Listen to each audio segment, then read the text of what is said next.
In this video, we're going to examine the Sacramento housing market for 2025 and the impact 8% interest rates might have on our market. A lot of people out there are saying that we will be in 8% sooner than later. Now, we're going to talk a little bit about this. Is it factual? What needs to happen for us to get to 8%? And is it something that's just basically out there as in like it will happen, or if it's something out there that's basically meant for you to go buy a house now? Is it a big push? Is it BS? Let's talk a little bit about it in this video right now. Let's get into it. All right, guys, hopefully you guys had an amazing New Year's, holiday season, the whole thing. Merry Christmas, late as always. I'm super excited to do this live. This is the first one of 2025. How many people, if you guys are thinking that this is your year to move into Sacramento, or this is your year to buy a house, smash that like button. I'd really want to know how many people think that this is their year. Now, as always, like we were talking a little bit, I've been seeing all over the news and all over like YouTube channels and Instagram that people are thinking that we're going to get into 8% interest rates. Now, first of all, for me, I think we're a far long cry from being at 8%, but that's just me, right? There's a lot of things that have to happen in the economy, a lot of things that have to happen with this new, regime coming in, everything too. Is just, there's a lot of things that have to happen to make us kind of hit 8%. So I don't want anyone to freak out. I don't want everyone also to think the fact that this was like 8%, we're here. We're not even close, right? We're in the low sevens right now, but there is a lot of chatter. So I did want to address this specifically because, a lot of people see this 8, they start freaking out, and then they jump into the market and they make the wrong decision based on what they think is coming. Now, as we know, and I'll simplify it because not for nothing, there's a lot of people you talk to and they just overcomplicate this so much. If our economy and all these reports, like the job reports and everything, are very positive for our economy, right? Interest rates, well, they're going to go basically, everybody knows where they're going, right? Up. Why? Because we can afford it. So that's kind of how to simplify everything. So if all the numbers are like the economy's good, everything's fantastic, interest rates go up. If all of a sudden we see bad job numbers or bad economic news, interest rates start to go down because it's like, it's basically, that's as simplified as I can make it, because anytime I talk to lenders, anytime I talk to people who are doing anything, economists or whatnot, they just go on for about a half hour. And then I just feel like, can't you just simplify this down? So economy good, rates up. Economy bad, rates down. And it's kind of brutal, right? If you're thinking about buying a house and you want rates to go down, you might lose your job. So it dumbfounds me as far as this stuff goes, but that's kind of how it does. Now, the other thing to keep in mind too, if you're hearing about all these things that are happening, like, oh yeah, they're going to announce, maybe they're going to do a rate cut or whatnot. These rate cuts usually have already impacted the market by the time they do the announcement. So let's say they say, oh, we're going to drop the rate. We're going to, half basis point, whatever, 50 basis points drop, right? At that point in time, that 50 has already been absorbed into the rate market. So you've already seen it. And normally what happens if they make an announcement where they're doing a rate cut, you see a little tick up. So just these things are something to just keep in mind. And for anyone out there who's thinking to themselves, this is my year, I want to buy a house, understand this. Like, these are things you need to watch, right? It's not only just watching how the interest rate is doing in this new market in 2025, it's also to watch how our economy is doing as well too.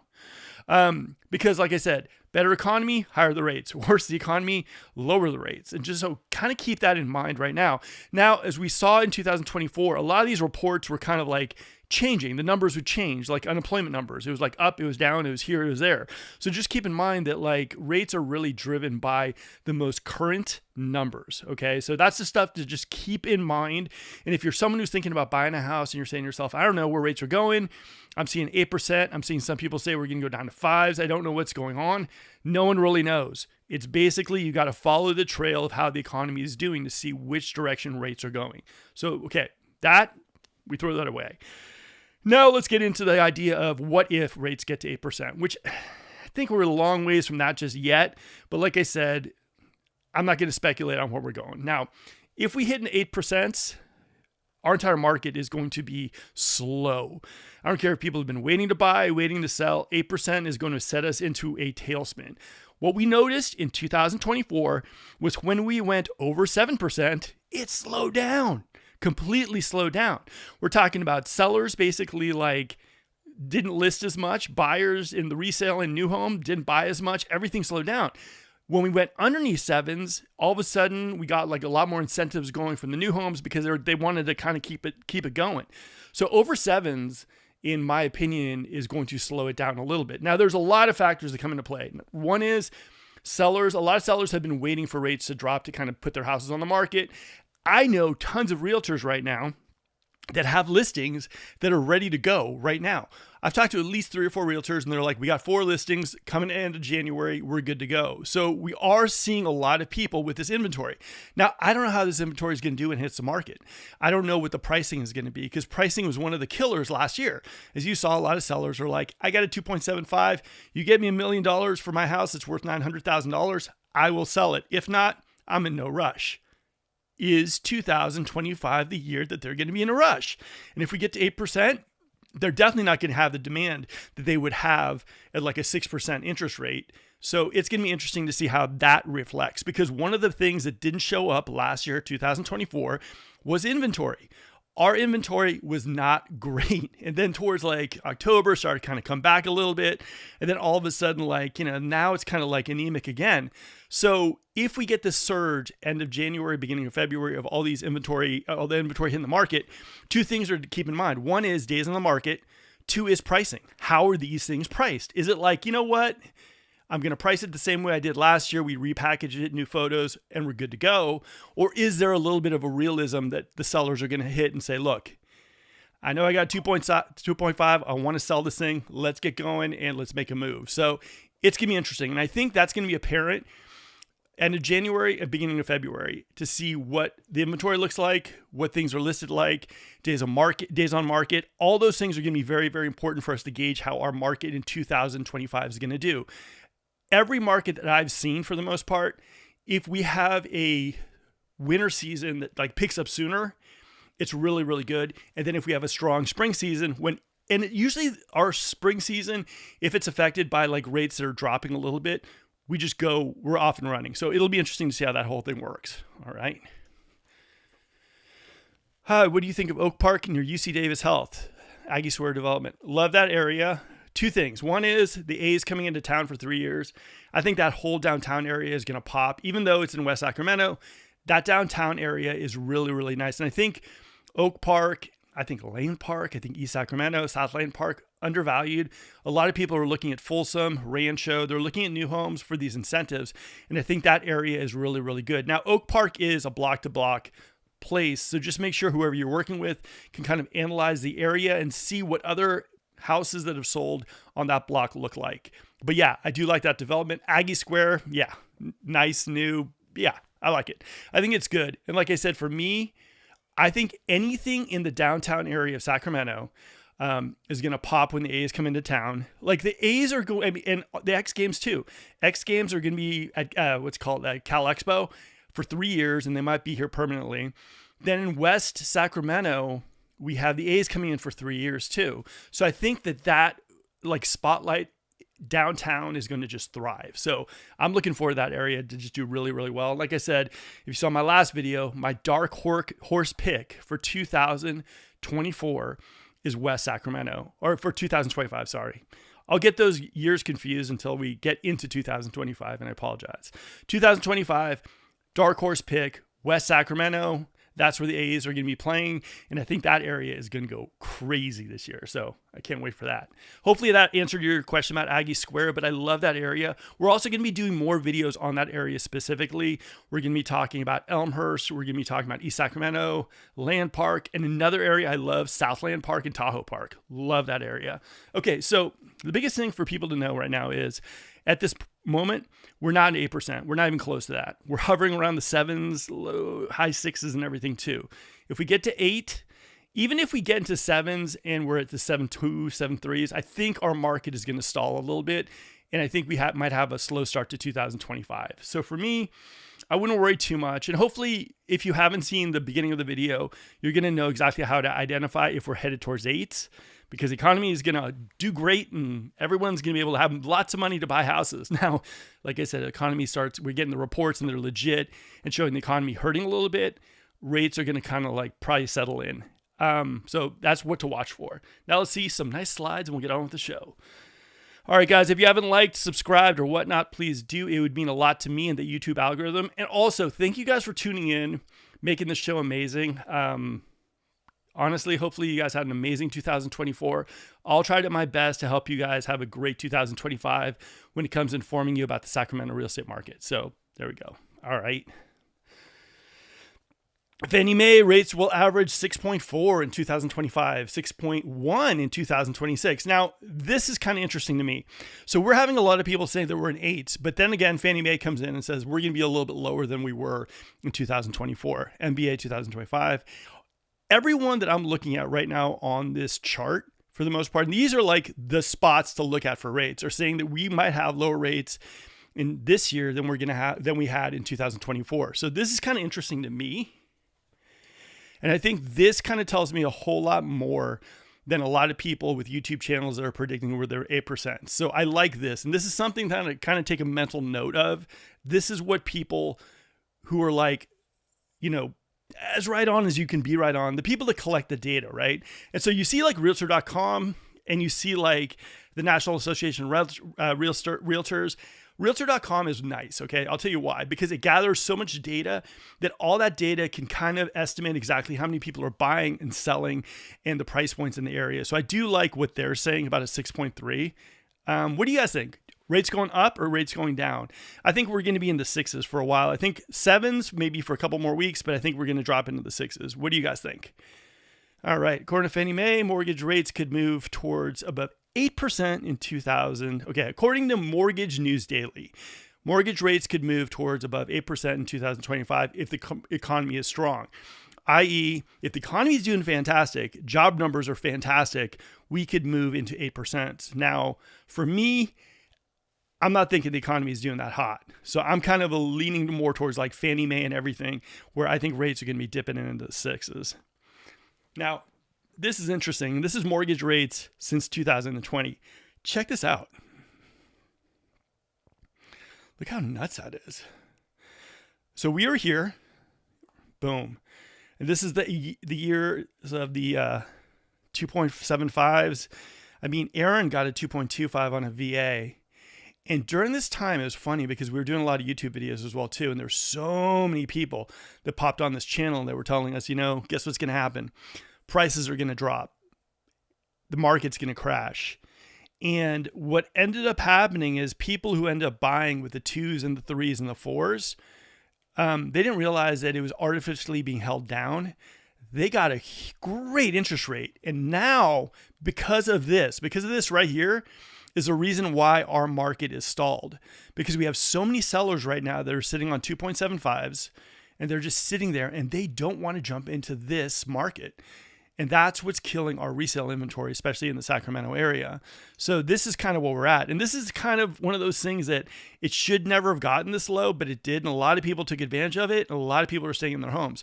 And when I talk to these people who have the 2.75s, they're not going anywhere anytime soon. So do I think that we're going to go to 8s? I think if we go over 7s and we stay over 7s like 2.3 or 7.3, 7.4, I think we're going to completely stall and have a slow 2025.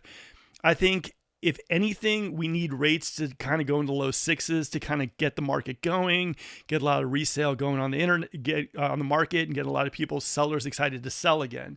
As far as the new homes go, it's going to be a whole interesting market. Right now, what I've noticed is that I'm seeing a lot of videos about the best deals in Sacramento, the best deals in Roseville. I've even released some of those videos. Now, one of the things that you guys need to really, really focus on is the type of incentives being given. If one company is giving you a 3.9, they could be the best deal in town based on the rate. For me right now in the Rancho area, I like Tri-Point Homes a lot better than I like Hayhoff Homes, straight up. Not a lot, but for me, I like the yard area and everything too. But based on what you can get a Hayhoff for the rate, it's a hot game in town. So understand that in the Sacramento area, if you're looking for new homes, if you're looking for the best deal, it's not always the price point of the house. It's usually a combination of what you're looking for, the price point of the house, and this is a huge one, the incentive being given. If you can get yourself a 3.9 on a house, it's maybe like, 2,000 square feet, 4-bedroom, 2.5 bath. I mean, that's where the deal is. So what you're going to see right now towards the end or towards the beginning of 2025 is KHOV still got some inventory, but it's limited and their deals are running out. And everyone is going to, that I've seen, especially in that price point of like 500, 600s, they're normally switching to the 6% model, which I've seen TriPoint do. And TriPoint was like early adopter of this. What I mean by that, adopter of this, was that they're going to give, and like KHOV is switching to this as well too, they're going to give 6% of the house price towards a buy down, or they're going to give it towards or go towards closing costs. Now, is this good? I don't know if it's good or bad, to be honest. I think the thing that was so hot about the KHOV rates were the fact that no matter how high the rate went, you could still get a 3.5 or 3.9, or you could still keep the rate rather low. People don't know how much it really does cost to do these buy downs. And so that's where it gets into a little bit of dangerous waters. I also think what you're going to see is 3-2-1 buy downs and 2-1 buy downs are going to be even more popular than ever before in 2025. Now, like I said, getting back to the topic du jour, the biggest way to spot right now if we're going to be in a high interest rate environment is if basically the economy is doing fantastic and job numbers are up, unemployment numbers are down, and we're doing fantastic. That's when you should be starting to get a little nervous that we're heading to the 8s. Now, if unemployment rates rise or hiring slows considerably, then borrowing costs, including mortgage rates, could fall. So it's kind of a mixed bag, right? If we're doing bad, interest rates go down. If we're doing good, interest rates go up. So hopefully that gave you a little clarity on what to watch for in the news, numbers and everything too. And like I said, guys, this show we do Wednesday at 7 p.m. live every single Wednesday. And we try to relate what's happening in real estate to what's happening to the Sacramento market. Our markets are really, really different. All right. My buddy Sabo, we moved him into Elk Grove and he came out with a new channel. Hey, Sabo, do me a favor if you can. Put your channel in the description. Really fun. Okay, Sabo's journey was awesome. Came in from the Bay. We took him every spot in the Sacramento area, El Dorado Hills, Auburn, whatnot. He found what he loved in Elk Grove. He's got the best organic garden. He's got 2 acres. Loving life. And he started a channel where he showcased exactly the type of house he bought in Elk Grove and what they're doing out there, kind of farm to fork, farm to table. And it's a really an amazing channel, vlog style. And if it's you guys out there, maybe you're in the Bay Area and you're saying like, I'd love to have a house with land. I don't know how to do this. He did it himself. So I definitely tell you guys to check out the channel. It's pretty cool. All right, guys, if you guys are enjoying the first live broadcast of 2025, smash that like button. It would mean a whole lot to me. Okay, so here we are. Let's get into it now. This is our rate right now. And as we've seen during the holiday season, it's been a little over 7s and kind of stuck there. Now, do I think it's going to stay there? Do I think it's going to go down? I think we're probably going to stay there for just a little bit. And I think it's probably going to dip under 7 in a little bit. That's just my own 2 cents. But like I said, watch the news, economic indicators. And like I said, every Wednesday on this show at Live, I'll show you where we're trending, up or down. So you guys are a little bit aware. Now, like I say, always on the show, don't time your life. Time your life, don't time the market. Try to focus a little bit on like what it was back in the good old battle days where like parents and people used to buy houses in neighborhoods and areas that they liked as opposed to looking at stuff like stock markets. Now, or like a stock. Now, here's the thing about the Sacramento area in general, and you're going to hear this on this channel a lot, and it's not that I'm trying to sell you Sacramento. It's that I'm trying to show you like what happened to me. I grew up in the Bay Area, moved to Sacramento, saw its potential, and right now we're on a growth spurt like crazy. We got the Kaiser coming in downtown. We have the Whitney Ranch Retail Center. What else we got? We got the Folsom Ranch Recreation Center with 3 indoor hockey rinks. We got the Elk Grove train station. We got the Sacramento Zoo moving to Elk Grove. We have the X Games coming in. We got the A's coming in. Guys, if you want to look at an economy on the rise, a city, an area on an uptick, in Sacramento. As you hear about stuff in the Bay Area, like tech layoffs, in our area, you hear about more state jobs, more like employment jobs, more like teaching jobs, more nurses, more doctors coming in because of so much medical that we have here. So Sacramento is definitely one of those spots that is on a growth spurt. I always tell people we're like a 12-year-old right now. We're just growing like crazy and it's kind of fun. All right. Sabo. Happy New Year, by the way. Forever grateful that we met and found us a dream house. No problem, man. We love the Bay Area, but we love Sacramento even more. I love that. I echo those same sentiments as well too. Like, I'm just not a big fan of going back to the Bay Area. It just doesn't really work for me that much. I like my house. I like, and here's something. I was actually talking to a couple of people that we were working with last weekend, and they were telling me, that their house is so small in the Bay Area. They love the area, they love location, but what they were noticing is the fact, because their house and square footage was so small, that they always felt that kind of push to go out and do stuff, like to go to the parks, go for walks, go to restaurants, go out with friends. And they were saying one of the main reasons why they wanted to move to Sacramento was because they wanted a house that they could entertain. They didn't feel like this in their house. And so that was one of their big reasons for coming to Sacramento. So I don't know. I would say that that's true. You probably save a whole lot of money doing that too. I feel like in the Bay Area, we're human doers, but in Sacramento, we're human beings. I like that. I think you got to do a t-shirt for that. The Bay Area is fun. Don't get me wrong. I had the great 20s. I was living in, San Francisco in my 20s, and it was fun. But now, as far as family stuff, as far as hanging out, as far as like the quality and the slowdown, you just feel like you just got off that treadmill that you were on in the Bay Area, and you're like here, and you can live in the small things, like, growing organic veggies. I don't know. For me, that kind of works. All right, what do you think about Fair Oaks area, close to Carmichael side? I like Fair Oaks. I like that area a lot. Near Carmichael, I think it's great. A little farmy. I think Fair Oaks, Carmichael, Citrus, Orangevale, I think those are amazing spots, right? I think what you're going to notice more than not is those are areas that are undervalued as well too, because everyone's looking. See, everyone right now, especially last year, because resale wasn't great and there weren't a lot of incentives, no one was really looking too much in the Orangevales, in the Citrus, and the Carmichaels, and the Fair Oaks. Fair Oaks is amazing. Carmichael is amazing as well too. So is Citrus, so is Orangevale. But I think a lot of those people that were coming in were like, you know what? I want to buy a house. I need those incentives. I need the buy downs. So I'm going to the new homes. I love the Carmichael area. I love Fair Oaks. Fair Oaks is one of my favorite spots. In fact, if I was going to move out of Gold River, Fair Oaks is where I'd go. I'd probably be looking at Crow Down up on Hazel, or I like the, Phoenix Park area as well too. But the area by Carmichael, I like as well too. It's nice. You can get houses on nice pieces of land as well ttoo out there. I think it's good. And I think one of the things that I'm seeing more than not in Sacramento is that the value of land is just going up and up and up. A lot of people don't realize this, but like because of the density of all the new homes, a lot of people who have land, maybe they even just have a 3-2, I don't know, maybe 1,700 square feet, a nice little house, but they're sitting maybe on an acre or two, maybe in Carmichael, maybe in Orangevale. I think those are going to be worth a lot of money in the future. So for me, I like that area. I think it's really, really good.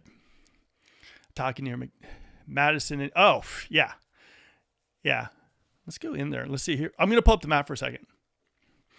But there isn't. Okay, San Juan. Dewey. Yeah, I like that area. Is that near NBA? That's near Winding, I think. Let me see if I can find this on this map, and I'll see if we can get out there. Here, hold on.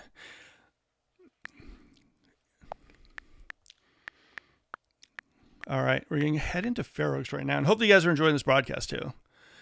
Fair Oaks, boom. All right, so here we go.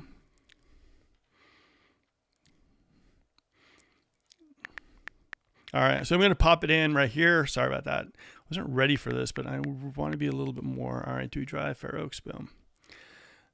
All right, let's jump on in. All right, you might have to drive me a little bit on this one. All right, so Dewey, Madison right here. Okay, so I like this. Okay. San Juan. Yeah, okay, I know exactly where you're talking about. Okay, kind of by the Citrus area as well too, right? If this is correct. Winding Way as well too. God, I like Winding Way. That street is so nice. I like this area. Like, I think this entire area is, I think it's accessible to a lot of things. I think it's closer to the 80, if I'm correct in what I'm showing you right now. I like the area. I think it's nice. I think that for me, what you're going to notice is that the only big problem with like a Citrus Heights as opposed to a Fair Oaks is Fair Oaks can connect to a lot more areas and is not that far from the freeway. I do like that area. I think it's great. The only thing is that I think that for me in the Fair Oaks area, like it depends on what you want, because Fair Oaks can give you that area kind of here that's near kind of commercial stuff and it's a little busier, or it can give you the areas like the Phoenix Park areas or the Crow Downs. For me, as far as a home, I'd probably be looking for more like the Crow Downs or more like the Phoenix Fields, like the Phoenix Field area. Here, though, I'd probably be looking for like a duplex or maybe like a fourplex, because I think this area is going to develop and grow. Hopefully that answered your question. Oh. Close to Arc of Believe. Just got a house. It was valued at $570. All right, hold on. Let me see. Yeah, you are. Yeah, you are. Okay. The area is between San Juan and Dewey, right? Madison. I may use it as a rental. Yeah. Okay. So going back to what I just said, as far as that area goes for rental properties, I think that area is awesome. I think that it's close to a lot of stuff. I think that when you are moving into an area, you want to be close to like the freeway. You want to be close to also like commercial shopping and everything too. So I think that area is really, really nice. I actually would think that that area, as opposed to like the Phoenix area, would be a better rental spot. For myself, I think there's duplexes and fourplexes out there as well too. So I do like that area, specifically for rentals, like I mentioned. Oh, one of the things, here's the thing. Older areas in Sacramento in general are the areas that I would look at for investment properties. Like I showed you in the last video that I did, like appreciation, everything too. Areas like La Rive, areas like the Rosemont area, areas that have those like older homes, you know what I mean? But everyone's always like, oh, older homes, more problems. Not so much. I mean, the older homes, the build quality of some of these older homes, they're just little cash boxes. You know what I mean? Real wood, easy. Like, how can I say this? Like, I was selling this one house in Grant Bay a long time ago. It was on Shelbourne. And to replace the roof was like $120,000. I kid you not. It was like pitched like this. And then all of a sudden I was selling this house in Rancho. This was about a month later, and we needed a new roof. And someone came out there and quoted me like 11 grand for it. So I'd say another thing too about the older areas and some of the older like architecture and build quality and everything too of these older areas is repair wise, it doesn't cost as much to like to fix that stuff, right? It's easy. It's not that hard. And I think that that's stuff that also needs to be factored in. Like for me, like the areas of Carmichael that you mentioned, Fair Oaks that you mentioned, like the areas that I mentioned, like La Rive and like Rosemont, those are easy houses to maintain. You know what I mean? Yes, you got to deal with an HVAC and maybe like a furnace and everything too. But for the most part, they're very simple houses.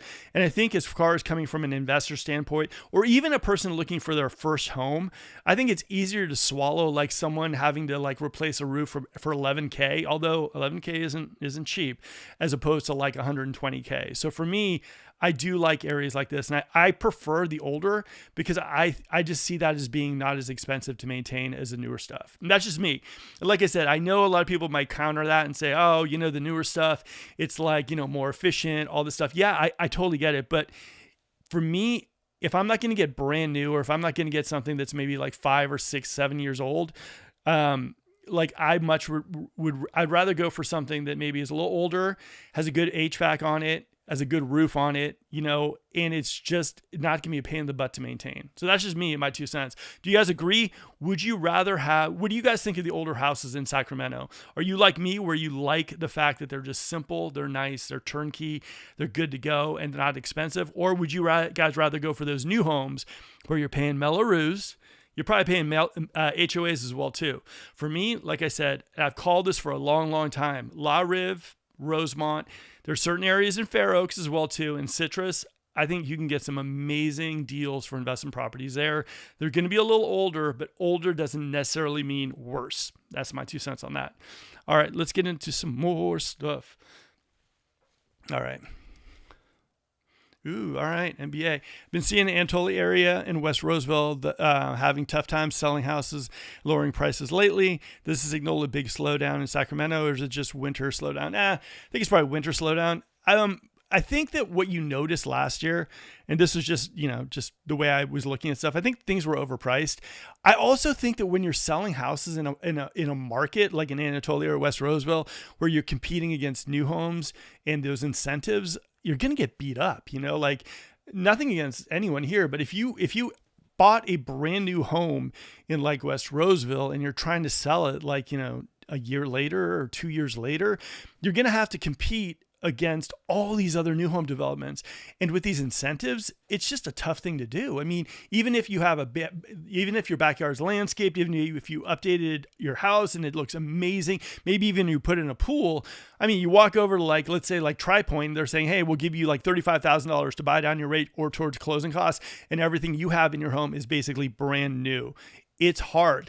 So for anyone who's thinking about oh yeah, I'm thinking about buying a home. I love new homes and I might be selling it in 2 to 3 years. If you're buying an area like West Roseville or Folsom or Elk Grove or anywhere they're going to be building new homes for a long, long time, understand you're buying a house in the middle of your future competition and it just doesn't bode well. All right. Right. Madison is busy as well. Is Dewey when school lets out. Santa Juana is busy most of the time.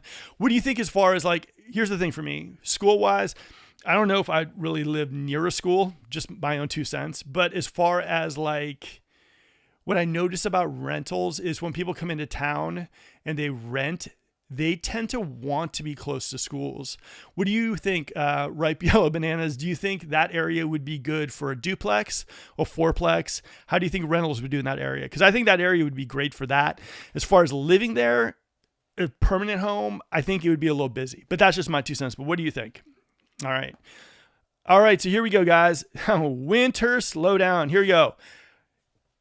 NBA, you asked if it's just the winter season. Look at that. It could be. Now, winter's always a slowdown, but again, I'll go back to what I said, Anatolia, West Roseville, if you bought a new home there and 2 years later you're trying to sell it and you're wondering why you can't get your money back, I don't know. It's because KHOV's got 4 new communities coming out. Tri Point just came in to build. Pulte's there. And in West Roseville, you got a whole bunch of competition with Amorosa Ranch. You got Richmond American. You got Woodside. You got everyone building out there. Is 2025 a good time to buy? All right, so that's a kind of a loaded question, but I will field it. All right, so 2025, here's my thoughts, right? I think that you got to time your life and not time the market. Don't think of a house as like a stock, right? Where you're this is the time I'm going to buy. Just because a deal's a deal doesn't mean so much that it's right for you, right? 2025 is going to be an interesting one because in Sacramento, there's always a balancing act between demand, interest rates, and seasonality here. And it's just kind of what it is, right? There's things to watch, right? There's going to be some sellers throwing their houses on the market with the same prices as 2024. There's going to be some sellers who decide that I can't carry the property anymore. I'm going to list aggressively. You've got to basically identify the properties and see if they're actually either undervalued or overvalued. I mean, that's going to be the market in 2025. You're going to see a big difference between houses and you're going to look to yourself and go, why is that one listed for $600,000 and that one's listed for $550,000? 2 different types of sellers. So you need to identify the properties really, really well. You also need to basically be able to communicate with the seller through the agent or whatnot and figure out exactly what the pain points are. There are little things that you got to identify as well too, right? Like I told this to a client, if you walk into a house and there's furniture there and they're living in that house, probably not going to get a smoking deal. But if you walk into a house, you got that old smell, there's no furniture there, it feels a little cold, chances are they're carrying that property. And unless it was the 3Ds, divorce, death, or departing, you might be able to still score a deal because there's no furniture in that house and they're just carrying it and they just don't want to deal with it. I mean, a lot of people don't realize the fact that if you have a house, you still got to pay probably off a mortgage, maintenance, electricity, all that stuff too. And if there's staging in there, that's even more of a cost.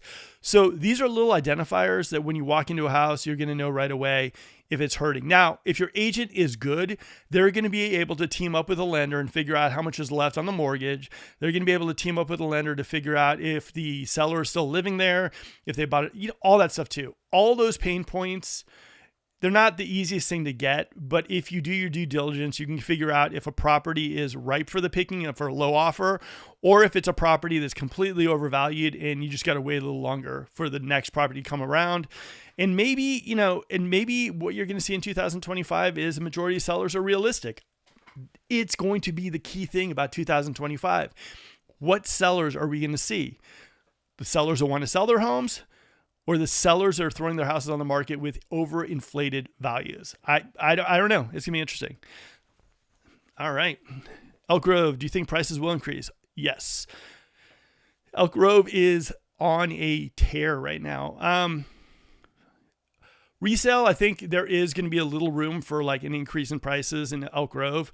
I think what you're going to see is that like in Elk Grove for the new homes, I know that Madera Green, the new Taylor Morrison out there, has higher Mellorews and higher home prices, and it's lower square footage. I know that KB just sold out Lexington, which is in the 400s, 500s price point. They're not building at that price point anymore. So I think Elk Grove is going up. I think Elk Grove from the get-go was completely undervalued. So I think Elk Grove, I think Elk Grove is definitely there. I think areas that you could see being maybe the softer areas, maybe be like West Roseville. I think in West Roseville, during the beginning of 2024, D.R. Horton was building in the high 4s. Meritage was building in the low 5s. But now when you go to West Roseville, you don't really see too much in the 5s.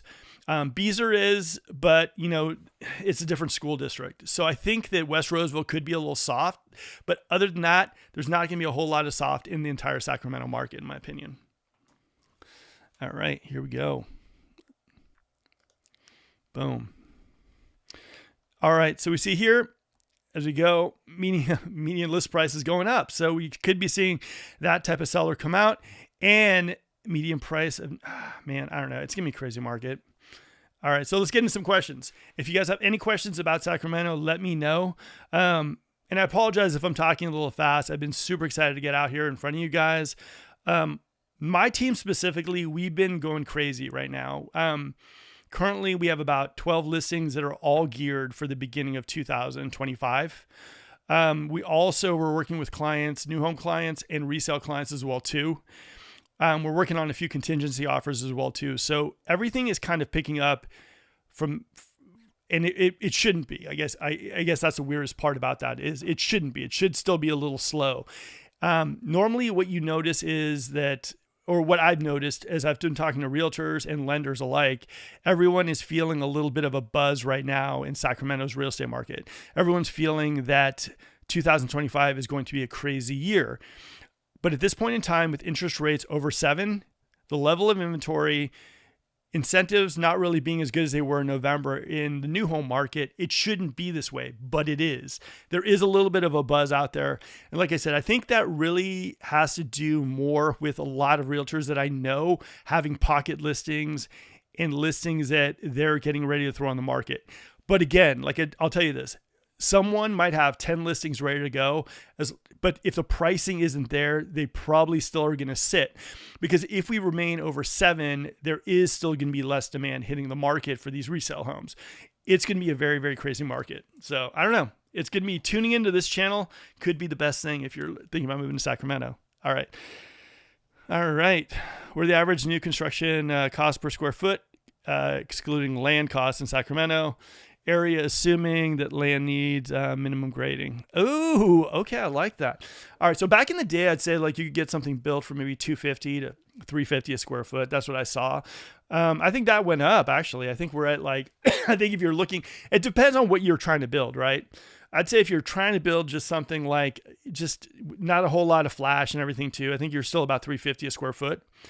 I think if you're building in areas like Grand Bay, if you're building in Serrano, or if you're building in certain areas that you need to kind of have that type of home, I think you're probably building somewhere between $450 and $650. Prices have definitely gone up. So I think that's kind of what it looks like. As far as grading, depends on where you build.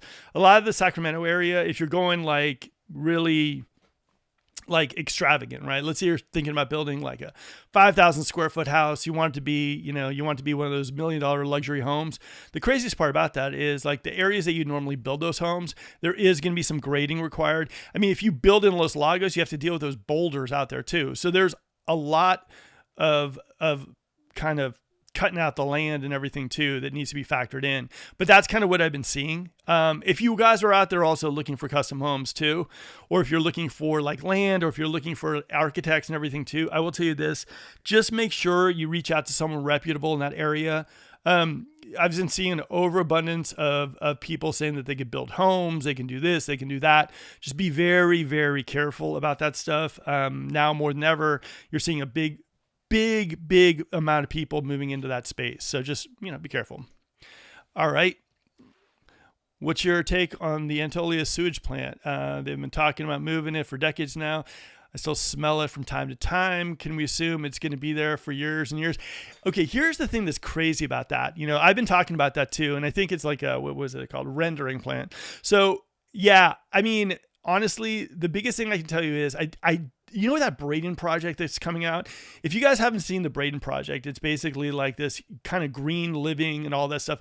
I've heard rumblings that the rendering plant might be going away. I just don't know what that looks like. I mean, I haven't heard anything definitively, but it's going to be weird for me that in Rancho, you have the first of its ever like green city that already broke ground that they're going to be building there. I forget how many homes they're building in the workspace environment, and that's going to be located there as well. I've heard rumblings that might be going away, but nothing confirmed at this point. But it's definitely going to be interesting that if they have that Braden project next to that, if that makes sense. So I don't know, but if I hear of anything definitively, I will let you guys know right away. I would say that's probably the one negative about that area. But again, honestly, I still think Rancho, in my opinion, is the most undervalued spot in the Sacramento area. Like I said, there's some homes, barely any homes, but in the Rancho area, there's homes in the 500s, that have great deals by KHOV, Tri-Point's in there as well too. The only thing I would say is just be careful about the Melrose. Woodside Melrose are getting a little high up there as well too. But comparatively towards Folsom, where you can't get anything under 700, still a great bang for your buck. And between Rancho and Folsom, that's where they're going to be putting in those new schools. I don't know. I still think it's a good bang for your buck. But what do you guys think? Do you think Rancho is a good bang for your buck in the Sacramento area? And also, if you guys are enjoying this broadcast, smash that like button. It'd mean a lot. Oh, and also, I'm going to do a video on Friday at 7 p.m. It's going to compare Rockland to Folsom. I've been getting a lot of people that are confused about which one they like better, Rockland or Folsom. And the funniest thing is I had a comment on the channel and someone was like, why don't you compare Rockland to Folsom? They're pretty much like almost the exact same type of city. And I was thinking about it and I was like, yeah, I mean, it is true. We have so many clients that are looking at both and they're so confused as to which one they like. So at 7:00 on Friday, that's what I'm dropping. All right. What do you think about Wilton?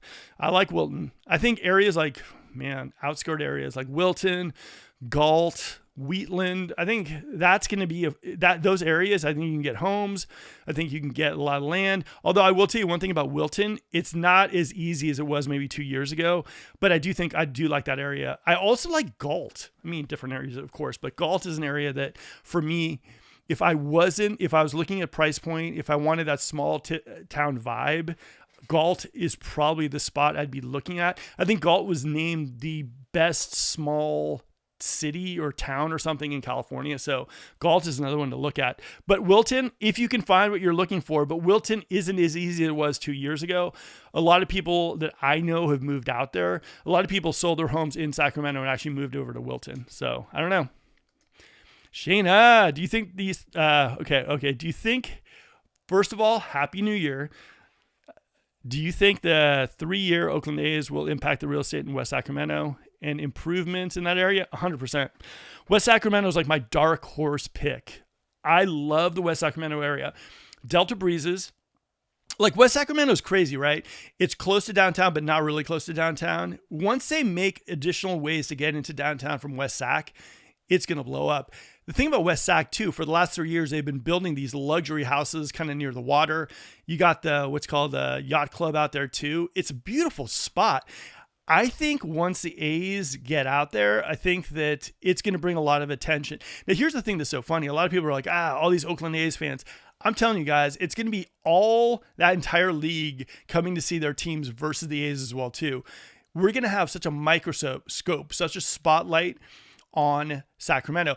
Have you noticed how ever since the Kings started doing really, really well, like the Kings are everywhere, like the beam. I mean, we're talking national. So for me, like A's are only going to add to that. Now that they took off the Oakland and they're just the Athletics, that's going to be interesting too as well. I think in the future, I mean, my own thoughts is that I think we're ready for our own team. It'd be fun to have that. I don't know if there's anywhere in the United States that treats their sports team better than we do. We love the Kings. So I don't know. I think it's going to improve the economy. I think it's going to just give downtown another huge jump start. And then the other thing too is, and I mean, this is a little bit of the other news that people aren't really talking about, is the X Games. The X Games are huge. and for the first time ever in Sacramento, and they're going to be here for 3 years. Maybe even this could be their permanent spot. I mean, guys, Sacramento's landscape is changing. I mean, the reason why, how can I say this? The A's wouldn't be coming to Sacramento. The X Games wouldn't be coming to Sacramento if they didn't see our economy and our growth potential here. They're coming here for a reason. They're not, I don't know. For me, I look at that as an economic indicator. I think it's going to totally improve the West Sac area, the downtown area. I also think that Kaiser they're putting in downtown, the campus, we got some good stuff ahead of us, Sacramento. All right. Happy New Year's, everybody. Happy New Year's to you too, guys. And again, I appreciate you guys tuning into this channel. And I apologize if I seem maybe just a little bit off. It's just like when I miss 1 week, I feel very much like turbocharged. So hopefully it's you guys are getting it, but I don't know. All right. Sierra de Mozart Estates versus Serrano. What are your thoughts on the pros and cons on each one? Which one would you pick? Are there any other areas that comparable to these two developments? Oof. First of all, Serrano, and you're talking pretty much like custom homes, right? Or I'm guessing, correct? Just let me know if you're talking about like where you'd build like a custom home or where it makes sense. Because I'll give you my spots. First of all, the two you named are great. But I will tell you one thing. Serrano, the only place they're really building custom homes is Serrano is North Serrano. Okay? North Serrano straight up. Now for me, the Grayson area of Serrano, I love that area because it has the views of Folsom Lake and it's at the tippy top. The Raphael area where they're selling lots, I think is okay. But I think for me, if I was moving into El Dorado Hills in the North Serrano area by the golf course, I would love to either live on the golf course, near the golf course, or with views. So that area I love. Now in Granite Bay, I think there's like 2 lots left in Los Lagos. I like that. Across the street is Boulders, but I think it's like baby Los Lagos. But at the same time, I don't think the price point competes. I think that Los Lagos is a good spot for it. I think there are certain areas like Granite Bay. I think you got to be very, very like Eden Rock, like I don't know if there's any lots available at Wexford. Shelbourne doesn't have any lots available. But Granite Bay, North Serrano, let me think where else. I mean, you can go downtown. You can go like East Sacramento if there's some lots over there too. I had seen some people building some amazing custom homes in the Crow Downs, Fair Oaks area. A lot of them didn't sell. A lot of people built those homes for themselves, and the ones that they built, spec houses, didn't really work out that well. So I would say, okay, Whitney Oaks by the golf course, on the golf course on Country Club, that'd be another area. North Serrano. In El Dorado Hills, I'd say Promontory is pretty good. But the only thing is with Promontory, just watch out for fire insurance before you start building out there. What else would I say? Folsom, Serpa. If you type in Serpa with the views, Serpa's awesome. Lakeview Communities on the other side of Serpa. I like that spot for custom homes. Where else would I go? Loomis is full of custom homes, but all those homes tend to come with a lot of land as well too. So that would be my areas as far as like building a custom home. For me specifically, I was really, really high on like the North Serrano area and the Granite Bay area. I think if you're looking to build a custom home, those two areas have always been kind of the strongest. I think, a lot of people would maybe prefer Granite Bay to North Serrano, especially, but I also think it's also about the homeowner's insurance. Granite Bay, it's not like you're going to have those like, the thing about Granite Bay is the closer you are to Folsom Lake, the more your homeowner's home insurance is going to be. And in North Serrano, you just have to make sure that you're not close to like dry grass. And before, like maybe 3 years ago, North Serrano, like home insurance wasn't a big deal, but now it's becoming it. So hopefully there's not a lot of convoluted, but I'll come back full circle. North Serrano, Granite Bay, Rockland, Whitney Oaks on Country Club. Some lots probably in East Sacramento. Where else would I go? And Folsom, Serpa, or the Lakeview Communities. There's some lots available there. Those would be the main areas that I would say that if you bought and you built a house, $2, $3, $4 million, depending on what you put in there, those are the areas I'd feel the safest to build a custom home in Sacramento. So Hopefully that answered your questions. All right. What do you think of Signature Homes at Delta Shores? I like Signature. I think, though, the only thing about Signature is I feel like sometimes they're a little overpriced. But I think as far as quality, I think Signature is really, really good. I think they're like somewhere between a Taylor and a Tri-Point, right in there. I think Signature is a good builder. I've heard good things about them. All right. It's so nice to see you, Mark. Happy New Year, 2025. It's going to be a wonderful year. What do you think about Park Place? Sincerely, Wendy. I like Park Place. I think it's in Gold River. I think it's nice. I think more spots like that need to be built, I guess you could say. I think Gold River is going to be changing in 2025, 2026. I don't know. For the best, hopefully. All right, Natomas also seeing slow lately along the Anatolia and West Roseville. Natomas also seeing slow lately along Anatolia and West Roseville. Also, someone with a rental, should I be worried about competition for rental prices getting lower since so many people rent? No. I think right now with interest rates being what they are, it's way more economical to rent than it is to buy. I think the time you freak out is when interest rates start going into the low fives or somewhere in the fives. And then people all of a sudden say, hey, you know what? I'm sick of renting and I want to buy. So I think in our market right now, it's kind of a pain in the butt for investors to buy if they're going to take a loan out because of course the payment, interest rates are high. But if you have rentals currently in the Sacramento area, right now it's too expensive for a lot of people to buy homes, and the rental market is not too shabby here in Sacramento. So I would say you're okay. Now, a lot of people are freaking out because they see a lot of homes being built. I still haven't seen that many areas. Well, no, West Roseville, I have heard that it's a little slower as far as for rentals. Natomas, I still like. I love the Natomas area, especially if you're one of those people who don't have to pay Melrose or HOAs, even though you're doing flood. I like the Natomas area. If I had rentals, areas, like I said, I mentioned earlier in the broadcast, I like the older areas of Sacramento, like the Rosemont, the La Rives, where you got no Melrose, no HOAs, your maintenance cost is relatively low. So I think our rental market is, right now, the rental market, you got to understand, for us right now, especially all the people that are moving in and everything too, last year was one of those years where more than not, I got a lot of people who said to me, Mark, interest rates are too high, inventory isn't great, we're going to rent in the Sacramento area and get used to the area before we decide to buy. So I do think rentals are becoming more popular in the Sacramento area.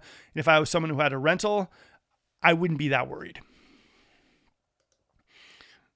John Snow, you love North Highlands. Okay. I think North Highlands is undervalued, and I think North Highlands is going to be what Citrus Heights was like maybe 7 years ago. I think North Highlands is going to grow. I think Antelope as well too. I think you're going to find so many areas right now that like the Rio Lindas, the North Highlands, all that stuff that maybe like people were like, I don't know about those areas. You got to understand the thing about Sacramento as a whole. I mean, if you look at Elk Grove, you got the train station, Sac Zoo coming in. If you look at Natomas, they still got to do everything with the Arco Arena that came down. West Roseville has got the A's. The Art and Arcade, Sacramento proper's got the X Games. Folsom's got like the new indoor center, the UC Davis campus, Dignity campus. What else? Like El Dorado Hills could have a new Costco coming in. Everywhere in Sacramento, if you look at it, it's just doing something different. And the entire area is growing. I mean, I saw this kind of happen in Marin County when I grew there. It was like areas that you were looking at, you're like, oh, that's still affordable. It just, things were happening to it, developing, growing, and all of a sudden the prices went up. So I think right now, the areas that I would be looking at, again, La Rive, like the area near Sacramento State, I still think is such a undervalued area. That would be one of my spots. And I'd say one of those areas that gives you somewhat a good location, if you could find something under like 450 and just ride it, because I think Sacramento is on an upswing. All right. What is your opinion on Tim Lewis homes, please? It is is this builder considered more of a high-end luxury style? Tim Lewis is an interesting one, honestly. Like before Toll Brothers came to Sacramento, like, I don't know, I mean, like, 12 years ago, they built some in like El Dorado Hills and a few areas, and then they disappeared off the map for a while, right? And then all of a sudden, like Tim Lewis became like the luxury builder here in Sacramento. They were kind of the spot for like semi-custom homes, and they were doing some luxury building. Then Toll Brothers came in, the New Home Company came in and started challenging Toll Brothers and Tim Lewis. Tim Lewis, I don't think anymore is like that luxury, like builder. I think they build nice homes, but if you look at him in Elk Grove, Tim Lewis is competing against like Beezers now and like Taylor and what else is out there, and New Home Company. So I don't think Tim Lewis is primarily like that luxury builder. I think the only builder that you can look at in the Sacramento area, whether you like them or not, is Toll Brothers. I think Toll Brothers is the only real luxury, 100% luxury builder in our market. The reason why is because Toll Brothers doesn't build like houses that are that are affordable for the most part. So I would say Toll Brothers is the only real luxury builder in our market. And I think everything else is kind of like, is good building. I love Taylor Morrison. Like, it's one of my favorite builders, but I don't know if Tim Lewis is any different than like a Woodside or like a New Home Company, or like, I just don't see them as being in that category like they were before. Like I said, it's funny because a lot of these builders switched kind of their game, I guess you can call it. Like New Home Company, for example, like, they were building like, okay homes in like Whitney Ranch when they first went there. Then they started building like this really, really amazing luxury community in Grant Bay. Didn't do too hot. Then all of a sudden, next thing you know, they're building a little mid-level. Then they go to Silvercrest and Gold Hill. And then they start building like more luxury style homes. So a lot of builders tend to fill kind of gaps. And so I think Tim Lewis, because Toll Brothers left the scene, started filling that luxury gap. But I think as soon as Toll Brothers came in, Tim Lewis started building a little bit more at the level of like, I don't know, maybe like Woodside and everything too. So I don't see them as what they were before as the luxury builder in Sacramento. I think Toll Brothers is kind of there, if that makes sense. All right. Will Sunrise Mall be revamped soon, and when will it happen? I don't know if the Sunrise Mall will be. I think it makes sense. I think that whole area is underutilized, and I think because if you live in Folsom or Gold River and you want to go to Roseville's Mall, you got to go down Sunrise. I wish it did. I wish they did something to it. I think maybe turn it into like an outdoor mall. Maybe like the fountains would be nice. I don't know when it's going to be. I don't know when that's going to happen, but hopefully it does, because I think that space could really, really, really be amazing if done right. All right, love TM. All right, Taylor Morrison. I tell you, I get so many people who just love Taylor Morrison. Still one of my favorite builders. They get this quality award every single year by people, not by the trades, by people. So it definitely adds a little more thing, whatever you want to call it. Hey guys, if you're enjoying the broadcast, smash that like button. Again, it would mean a whole lot to me. All right, Sacramento's top cities. Funny, I grew up in Rio Linda and remember Rush Limbaugh used to make fun of us who lived there as hicks and pofolk. I don't know. I don't think Rush is doing too hot these days, so I think karma is that thing. But I would say anywhere that you grew up, anywhere, like everyone here who like grew up in Sacramento who's still held on to their home, I bet you're smiling from ear to ear because house prices have gone up. Happy New Year's, Mark. I hope one day I can upgrade to a String Brothers home on half an acre land in a nice area of town. Guitars and synths, man, you are awesome, man. Have an amazing 2025, and I'm sending positive energy. String Brothers, if I find something, a good deal, and interest rates are down at the fours, I'll let you know. You're my first call. All right, Elk Grove versus Folsom versus Roseville. And like I said, guys, the video I'm dropping on Friday at 7, Folsom versus Rockland is going to be a great video. You guys got to watch it. All right, Folsom is the best because everything you want is in short reach. Yeah, I would say it's hard to beat Folsom. The only thing I will tell you about Folsom is that I think Elk Grove and Roseville are more affordable, right? I think Elk Grove, Folsom, $650 is doable, whether resale or whether new. I think in Folsom, $750, that's a starting point in Folsom. So you might have everything, but you got to pay a lot to have it, or a lot more to have it. All right. Your channel, I love this one. Your channel is a total joke. You're out of touch on how expensive things are. People are so broke and you're trying to sell $700,000 homes. Listen, honestly, I apologize for my channel. Guys, I'm not the one. I'm not dictating the housing market here in Sacramento. I'm going to tell you something. If it was based on this YouTube channel, if this YouTube channel had that kind of power, I would try to get us 2.75 interest rates. I would try to get amazing inventory. I would try to get amazing incentives for the new homes. I just don't have that kind of juice on this channel. But like I said, thank you very much for taking the time to comment. And like I said, I know affordability is getting tough in Sacramento, but I kid you not, Sacramento, people are buying homes here. People are moving here. People are loving it in Sacramento. And honestly, $700,000 home, you look at what, El Dorado Hills, where the median home price is $900,000, and they're still selling homes there. Granite Bay, where the median home price is over $1 million, they're still selling homes there. Guys, they're selling homes everywhere in the Sacramento area. And with all the things that are happening in Sacramento in 2025, like the A's, the X Games, the Kaiser campus, and everything else, I'm telling you guys, like for me, I look at it this way. 3.5 years ago, I upgraded to a house in Gold River, and I am completely happy on my purchase, not only because I got a house that I liked, my family's happy, but because I believe in our Sacramento market. I think people right now who own their homes are in a good spot. And like I said, nothing's a guarantee in real estate, and it is a little legalized gambling, but I love our area. And I'll tell you this, another thing too, and I'll end with this. $700,000 in an area like the Bay Area, in an area like Southern California and other spots in California is completely like nothing. So for us to be able to buy houses for $700,000 and have that California lifestyle where we're an hour and 20 minutes from the snow, where we have seasonality, where we have great weather, no earthquakes, no tornadoes, guys, I'm okay with the price point. All right, next one. Boom. Ooh, okay, this is a good one. Where are all the jobs in Sacramento? Gotta loosen myself before I get this one. Okay, so if you're looking for a job in Sacramento, where should you go? One is if you're looking for state jobs. I would be personally, that would be where I'd be looking number one. Why? If we're coming into a recession, if we are in a recession, state jobs are really amazing here in the Sacramento area. Work at the DMV, work at the IRS, work downtown. State jobs are abundant, and their website, they tend to have jobs there. You can probably make around like what? I think I saw jobs between $6,000 and $15,000 a month on the state. Now, I'm not saying it's an easy thing to get a state job, but they're available to you. Why? Because we're the state capital and we got those jobs. Now, if you want to go in the medical field, if you want to be a nurse, doctor, now, if you want to be an admin, accountant, if you want to be whatever you want to be, guys, here's the thing about Sacramento as well, too. You can jump into the medical area. What? Kaiser's, every street corner. UC Davis Medical Center, Dignity, Mercy, Sutter.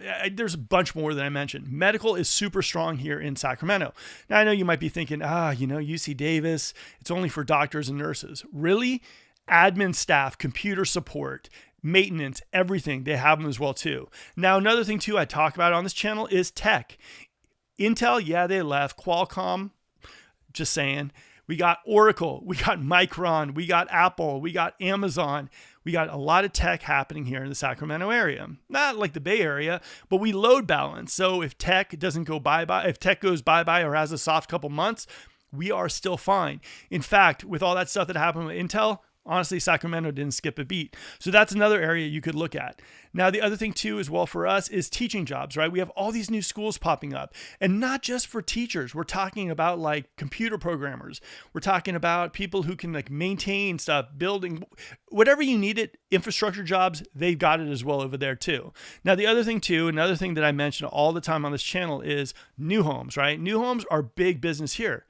So if you're someone who's a contractor, if you're someone who does great landscaping, if you're someone who basically does that type of work and is in the new home field one way or another, or even a machinist, this is an area where there's abundance of those type of jobs as well too. Also, because and I don't mention this usually, but it just came to mind. Also, because we are kind of close to all the freeways and we're kind of a big intersection here in California, truck driver. So those are some jobs that I would look at if I was moving to the Sacramento area. There you go. Whew. All right. What if you purchased a home at one time that was a model home? It makes it more special to me. What do you think, please? Oof. I think, here's the thing about a model home myself. I think they're beautiful. I think they're amazing. But I also think the fact that like the model home, if you can get them at a deal, right? The model home is so pretty, so nice, so amazing. But those are things someone else picked out. I have seen them work out. I have seen people like love their model homes, but for the most part, what I hear from a lot of people is that model homes are overpriced and they're like a lot more value than the other homes, right? Based on like interior design and like countertops and everything too. Whenever I tell people about new homes, they ask me, this never fails, but they always ask me, Mark, if you're going to buy a new home, what would you spend extra money on? I would spend extra money on the location of the lot, where it was, if it was close to a park, if it was oversized, the piece of land. That's what I would do. I'd rather have an extra big backyard than a quartz countertop. That would just be me. So that's kind of what I look at. If I can get extra square footage, that works for me. All those things in the future, you're going to benefit from. Now, if you spend a lot of money on like quartz countertops, nice light fixtures, nice, I don't know, all that stuff, it is pretty and it'll do good in photos. But at the end of the day, for me, myself, I think the best bang for your buck when you're getting a new home is like getting that lot that faces a park, or maybe that lot that doesn't have a back neighbor, or maybe, you know, have an extra size lot where someone coming in after you might want to buy or build a swimming pool. Those, in my opinion, are the best things to get when you're buying a new home. What I normally see is that a model home is sold for, like, let's say Toll Brothers, right? There's one home up in Rockland. It was in Auburn. This thing was sold and then resold, and then it was crazy. And it kept falling out of contract because it was so much more than the rest of the homes sold up at Skyline. So for me, I don't know if I'd ever buy a model home unless I was getting a smoking deal and unless the price point was somewhat what, like, maybe the highest comp was being sold for in the area somewhat. And I don't think they'd ever sell me that. But for me, now I would never buy a model home. I think it's more of like oh my God, it's so pretty, I got to buy it. I just don't think buying the model homes ever really work unless you're getting a great deal. Sorry. Okay. All right. Delta Shores area in general. Thoughts? Sounds like they're going to be building, they're going to build more, including schools. Yeah, the Delta Shores area, they're going to be building a whole lot more. Delta Shores area, the shopping they put in there, they're going to be putting new schools and everything too. Delta Shores is going to be very, very popular. Not to mention when all that stuff happens with the A's and the X Games and there's a push in downtown, Delta Shores is definitely going to get a lot of that overflow. So expect that area to just pop. I like that area. I think it's pretty amazing. All right. What role does a broker like yourself play when buying a new home or buying land or constructing a new home? I've only used a broker when buying, selling used homes. Oof. Yeah, it's tough. Okay, here's the thing for us. Sometimes it's just giving you a little information on the area. Sometimes it's giving you a builder list. Sometimes there's builders that like will maybe give us like a referral fee. But for the most part, we've kind of gone down that road with a lot of people. A lot of times people like us to look over the contracts or kind of work with them and to figure out who's actually reputable and who's not reputable. So I would say, Sid, if you wanted to, give me a call. It's not going to cost you anything. We could talk a little bit about what you're trying to do and I could point you in the right direction. And if our paths intertwine and we work together, we'll figure something out. It'll probably be coming from the builder and it'll be coming probably from me working with you trying to get a piece of land and getting my commission off the land sale.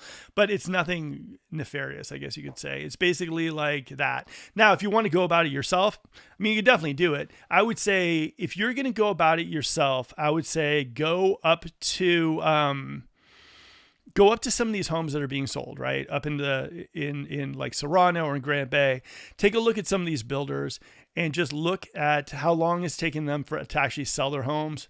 How long, and just go through the quality of all the materials they've been using, all like the fixtures, all that kind of stuff too. And just kind of figure out if like they're a good quality builder.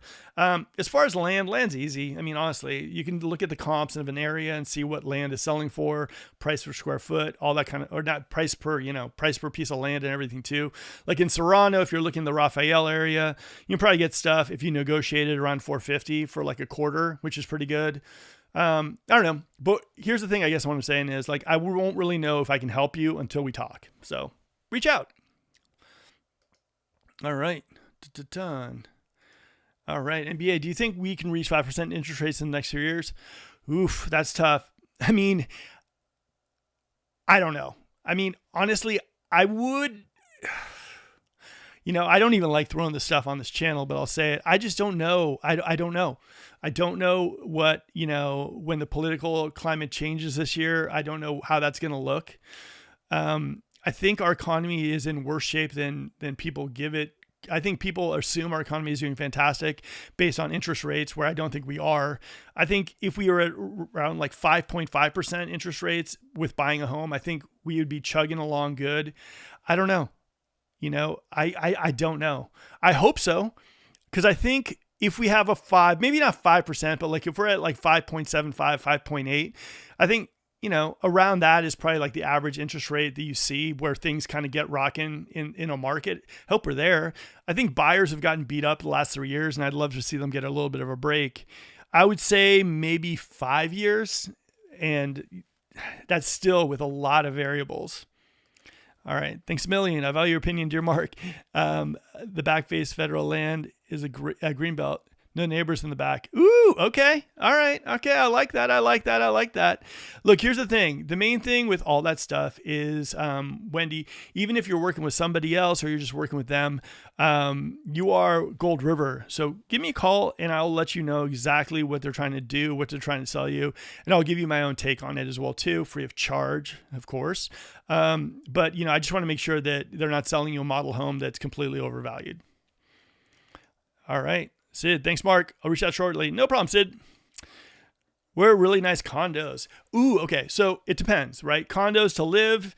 Well, now I'll say this. Condos to live and condos to buy. I like the Roseville area. There's I think Zephyr condos near Roseville that I really, really like. I think those are probably my favorite condos. We moved a client into one of those condos and he's waiting to get his condo put on the rent list. And once he does, he's going to rent it out like this. And then he's going to probably end up buying another home. So I like those condos. In fact, those condos in Roseville, for me, I think are probably the best bang. He got his, I think, for like 2-bedroom, 2-bath, and he got it for, I think, like $440. So those are probably my favorite condos in the Sacramento area right now, but yeah, that could all change. All right. Let me see. Are these three Folsom, Texas? You should mention Rock. Okay. So here's the thing. Elk Grove versus Folsom versus Roseville. Are these three? Folsom is the nicest all around. You should have mentioned Rockland as well. It rivals Folsom. Because of this comment, I'm doing a video for Friday just for that. All right. One more question, Mark. One more question, Mark. What are the timelines looking like for land purchases to design actual construction and completion? This is extremely helpful. Oh, okay. This is where it gets interesting, right? Permitting is like, I don't know, maybe a year ago, it took like 6 months to get everything permitted for like an area like Serrano, HOAs and everything too. I would say right now you're looking for like the plans and everything, maybe about 8 to 9 months. And then probably the build, maybe like another year. That'd be my gut. I would say just to be safe, I would say plan about, if it's an HOA spot and the HOA is toughy rough, like North Serrano, that HOA is brutal. Grant Bay, the HOAs aren't easy either. I would say from permits, from architectural design, depending on how picky you are and all that stuff too, I would say you're looking at the whole thing being between probably 1.5 years to 2 years to get everything done. Boom, keys done, and you're good to go. That's kind of my thought. And like I said, it's getting the permitting is getting a lot tougher in certain HOAs in certain areas. North Serrano, I know it used to be 6 months and now they're looking at like 8 months. So that's kind of what it looks like. All right. Wendy, okay, thank you. I'm sending you an email privately right now. Cool, Wendy. All right, Tim. Hello. Okay, so let's get to the next one. Boom. I appreciate you watching the video and taking the time to comment. 260. Okay, good. Sacramento real estate. Homeless is up 18% as affordable housing remains out of reach. These prices are being promoted on channels and destroying families, causing people to be house poor. But rich people are cool. That's all that matters in real estate. Nope, it doesn't matter. Here's the thing, though, too. Sacramento is one of those spots that was going to be discovered, whether we liked it or not. Sacramento prices blew up. And if you want to blame anyone, just blame the fact that we held down rates artificially and everyone got 2.75. And a lot of people jumped into the market and all of a sudden home prices went sky high. It's just the market we are living in Sacramento. Sacramento right now is on a growth spurt. And for a lot of people, I grew up in Marin County and I wasn't able to afford a house once I got out of college because the area just exploded. Same thing is kind of happening in Sacramento. But the idea that this YouTube channel affected it or other channel affected this area, people are looking for locations to buy into, to live, to move. Sacramento is a fantastic spot. And for me, I think I do more help than good, because honestly, moving into an area like this for a lot of people who thought that California was unaffordable is pretty cool. And I work with a lot of people from the Bay, a lot of people in other areas that for the most part felt like they had no option but have an apartment somewhere else. They moved to Sacramento, they have a nice house, and I sleep really, really well at night knowing that I've informed people about what they can get in Sacramento. So, sorry. All right, next one. Boom. Is a new affordable Sacramento, Linda, Yuba, Plumas Lake, and Marysville, borderline. Guys, honestly, I would say you'd add a few more to this. I'd say like maybe Wheatland. For affordability right now in Sacramento, which is, when you say affordability, it's kind of so subjective, right? It's hard. I would say right now in Sacramento, what we're going to notice is that everything under $500,000 for the next couple of years, you might see a little bit of that. You're not going to see too much of that anymore. Yeah. Galt, agreed. Love Galt.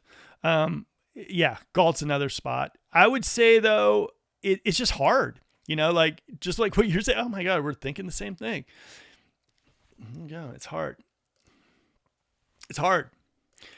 It's hard to live in Sacramento. And, when I first got here and when I started doing real estate, things were so affordable. You can get yourself like a nice 4-bedroom, 2-bath house for like, low $300,000. I mean, like it was crazy. I mean, $300,000, you get yourself a nice house, Orangevale, Rancho, whatever, you get yourself a nice house. And now it's just like, that's just not available. Is it anybody's fault? I think the fact is like just Sacramento and the entire United States, because, rates were held down. Everyone had this amazing growth spurt. And I think for us, for the most part, Sacramento was one of those spots that is amazing to live. But I think it was getting a lot of hate and a lot of shade from other spots in California and the United States.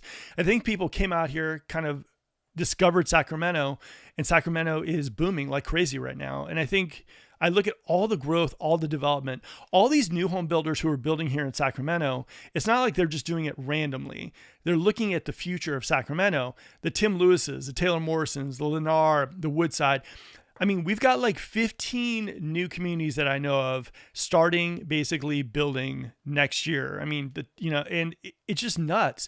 And then you have other things like the A's coming to Sacramento. You got the X Games. You got all this stuff being invested in Sacramento. These people aren't just gambling, like, closing their eyes and picking a spot.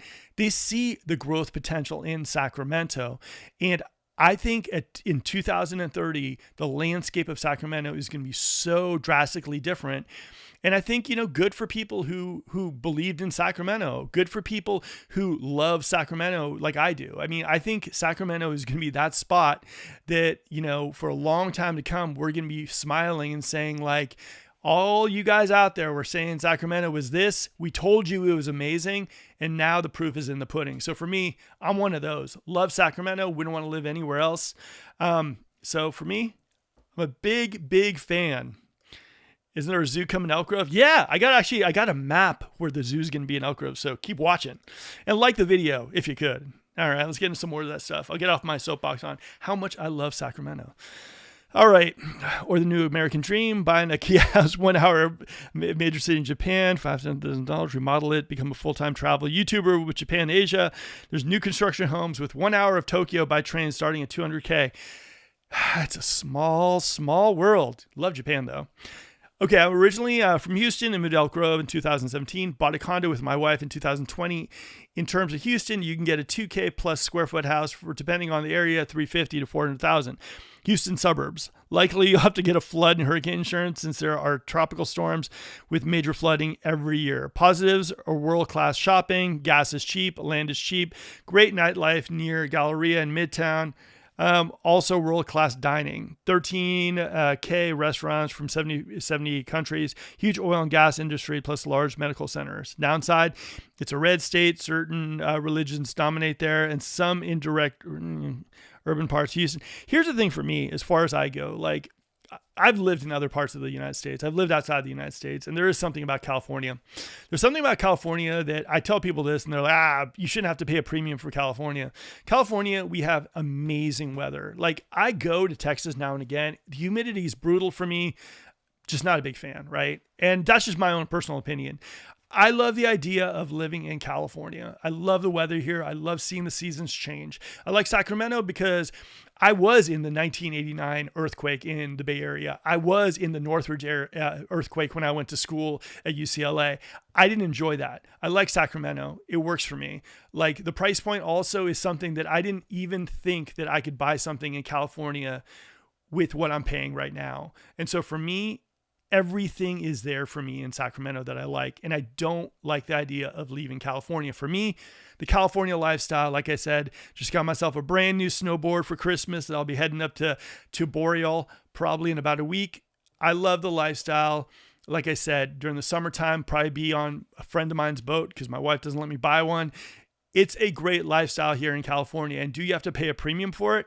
Absolutely. Is it worth it? For me, it is. For some people, it might not be, but I do love California. All right. Boom. Moving to Sacramento 2025. I've been living in Sacramento since 2016. It's not really that bad of a city like people make it out to be. There's a lot of them improved out there, but overall, it's a decent place to settle and raise a family. I think Sacramento's greatest draw is the fact that it's a hub to other more exciting places. I'm from the East Coast originally, and I'm hearing people complain about the weather in Sac is so cute. It's literally in the middle of December and 55 degrees outside. It never rains in the summertime. Guys, here's the thing. If one of the things that you're thinking about Sacramento, and I know now and again I'll complain about it, the heat. We got it good here, man. We get to see the weather. We get to see the seasons change. I saw all the leaves that are now in my pool change colors. So for me, I love the weather here in Sacramento. And this summer, when it is maybe 110 degrees, I will be in my swimming pool at 10 o'clock in the evening after doing one of these shows. So I love it here. All right, next one. Who wins? Rancho Cordova. All right, we got Nikki. Hopefully you guys have had a chance to work with Nikki. She is like the rock star on my team. We chose to return to Sacramento in 2001 after living in other states and overseas. The area has even more to offer now. We love the greater Sacramento area. Guys, honestly, Sacramento, if you have not come out to Sacramento, you've got to. If your brother, friends, cousins telling you all the stuff, negative stuff about Sacramento, I'm telling you, come out to see for yourself, and then you can tell them that you're moving out here and they should move too. Okay, do you recommend buying a mobile home built in 2001, completely remodeled using $180K for rental income in Sac? Here's the thing about mobiles that kill me is the fact that there's land rent. I don't know if you've seen this or not. You actually, in Sacramento, probably in other areas as well too, you can buy a mobile over there in Sacramento for like 180 or whatnot, but there is still a land rent as far as keeping your mobile there. So you're be paying, like, some areas it's as much as like $1,200 a month. So like, you do buy the mobile, but you have to pay for the land rent. Just make sure you calculate that in before you pull the trigger. That's the biggest gotcha on these mobile homes. Sometimes, honestly, it makes more sense just to buy like a small little house. Lease amount, $1,000. Is that for the land lease?